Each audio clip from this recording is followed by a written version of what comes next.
Okay, we are heading into our first division game against the high-powered Dolphins, who are coming off a shootout win against the Chargers. The Patriots are coming off a tough loss to the Eagles, but they did show some indications that they're going to be a competitive team this year. Tonight should be an exciting game and could be labeled a must-win for the Patriots if you're going to establish some momentum and start taking some wins in the division. Alright, some key updates. The Patriots are elevating linebacker and special teamer Calvin Munson and wide receiver returner Jalen Reagor.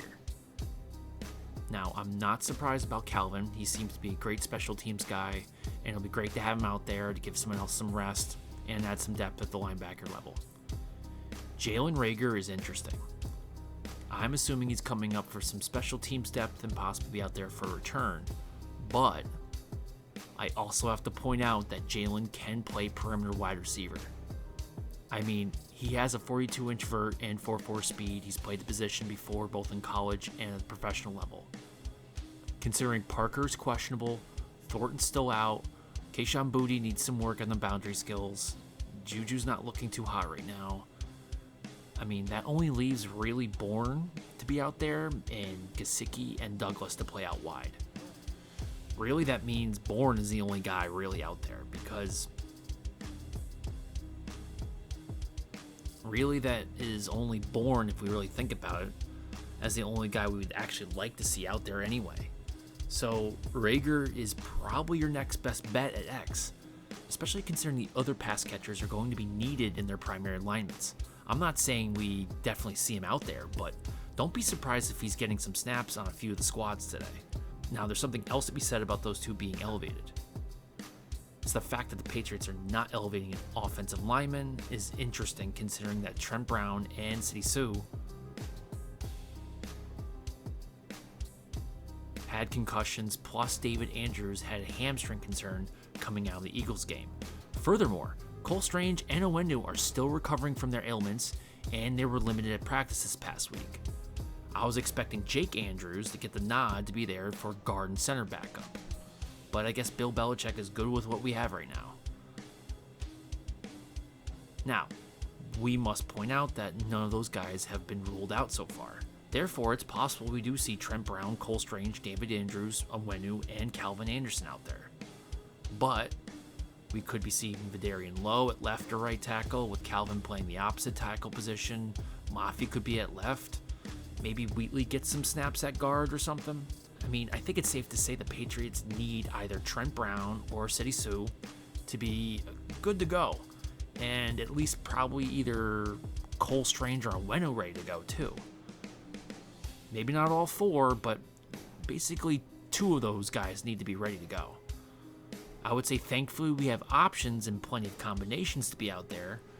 The Patriots actually do have depth, which could allow them to rotate in if needed, especially for Strange and Onwenu, who are just getting out there. Plus, we still need to give Calvin Anderson some time to get up to full speed. Anyway, it'll be interesting to see what the final decisions are this evening. Now, let's talk some keys of the game. Alright, my keys probably be similar to the Eagles.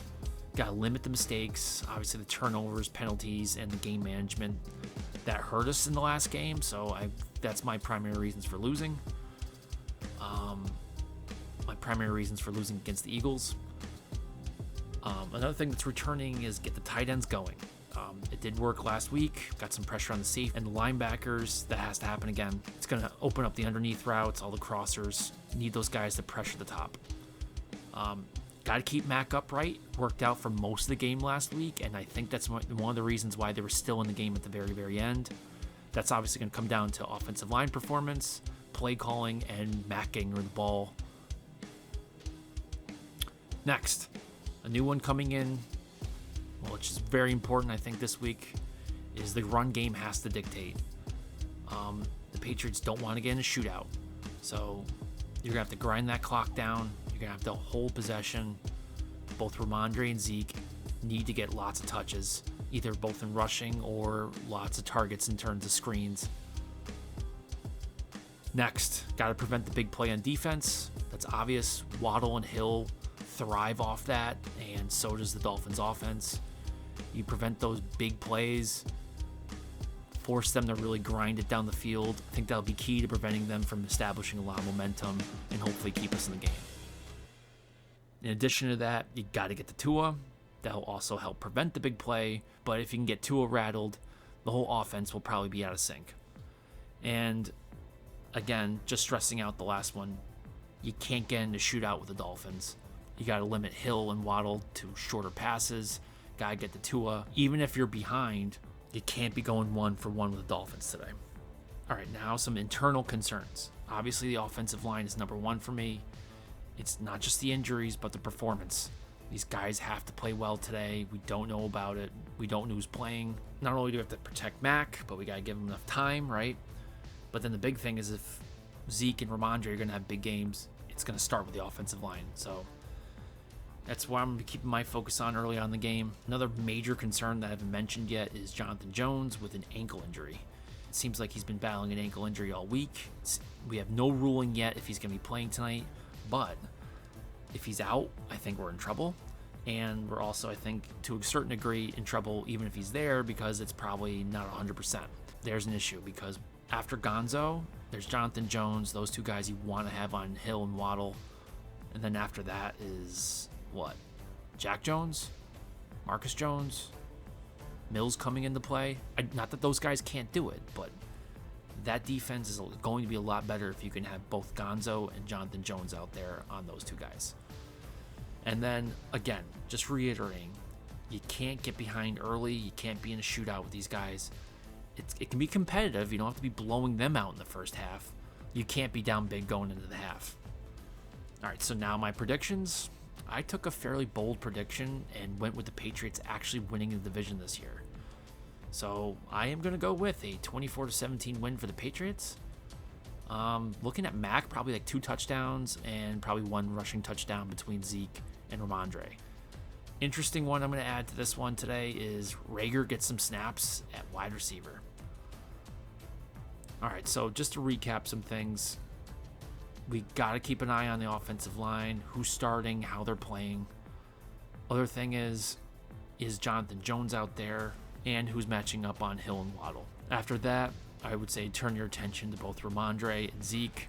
Are these guys able to get some yardage going? Can they set up the offense for bigger plays? All right, that's what I got for today.